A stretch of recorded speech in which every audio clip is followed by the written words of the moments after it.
the day before you're supposed to give birth, that not intuitively?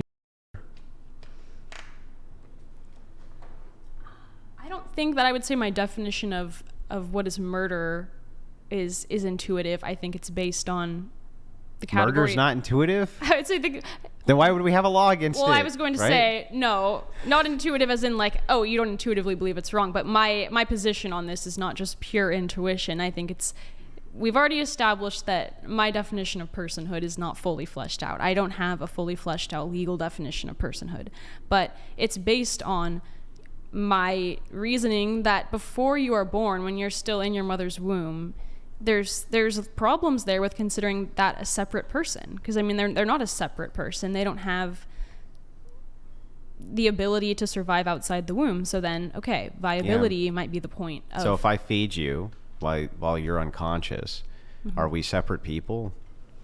No, but I mean, well, then I would argue that a person who is in a coma or a person who's on life support is in a state of altered personhood. I don't think they're not a person. What the hell does well, okay, they're not a what's the delineation then? What makes them not a person?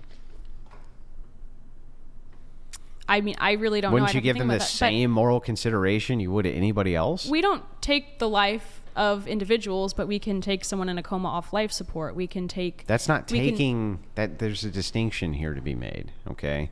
I mean, yeah, that's not taking their life. It's taking away supportive... Mm-hmm. But we can do things to people in certain states that...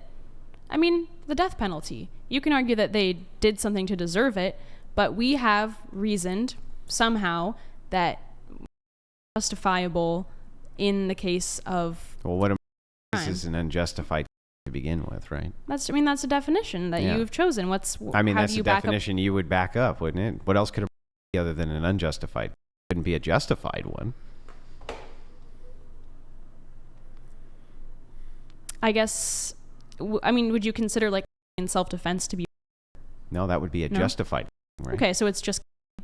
So that means... It's in a way which is justified or unjustified. Okay, so then... be an unjustified thing, and killing could be justified, so therefore not. Yeah, so I mean, taking a life can be justified. Yeah, all the time. Yeah, so I mean... So that's why I'm looking for your justification for what makes this not... Because from my perspective, if I went into a coma patient who was not off of life support and started stabbing him in the chest, you would consider that to be murder, right? Yeah. So what's the distinction here? Because I do not believe that fetuses have personhood. I do not believe that they because they're have hooked the up to a machine, a human machine. I don't think that's necessarily why. I just think that how can we classify a fetus as a person? It has not been born yet. That to me is the point in which a person enters into the world.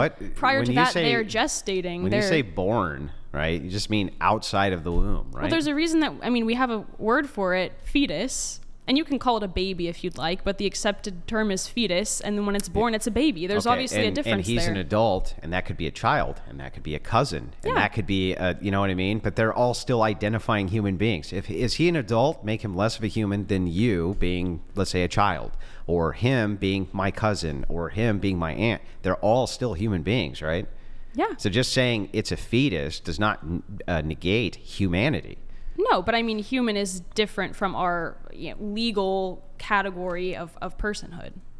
Human is different from... I think that it's a requirement for personhood.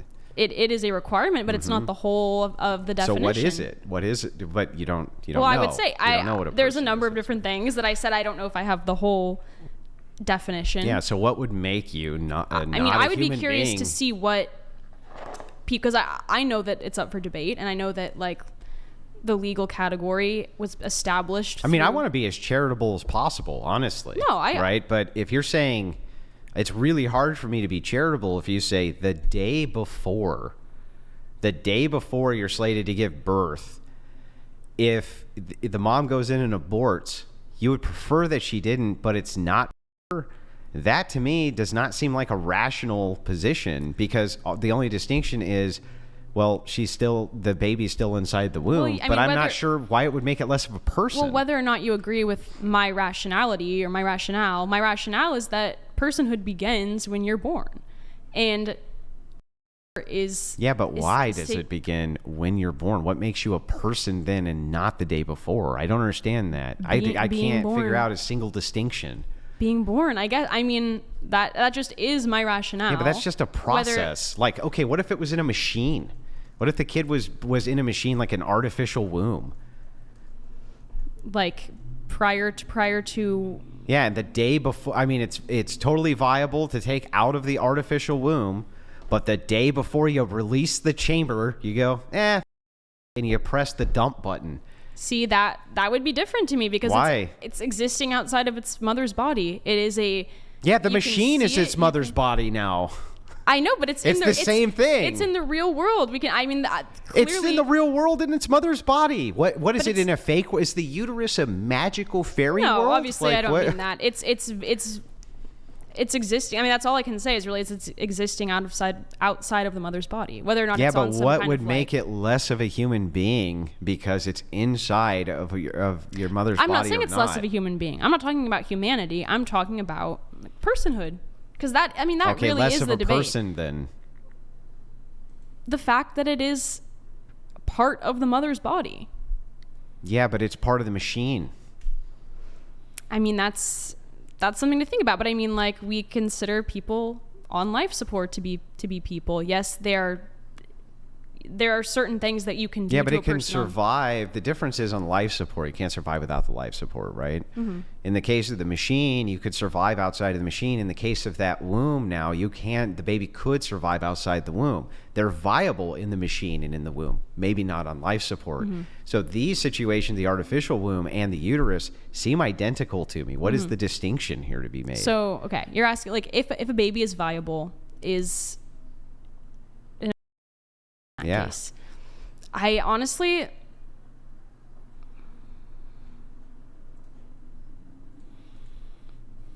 I haven't really thought about it because of the fact that I think that viability should be a limit for.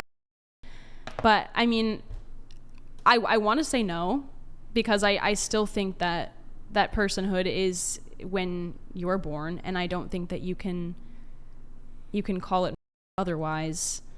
But then, yeah, I mean, there's a contradiction there. I can admit that. I just don't. I have a hard time calling that. I don't know. Well, maybe something to think about then, yeah. If you have a contradiction in the position. Yeah.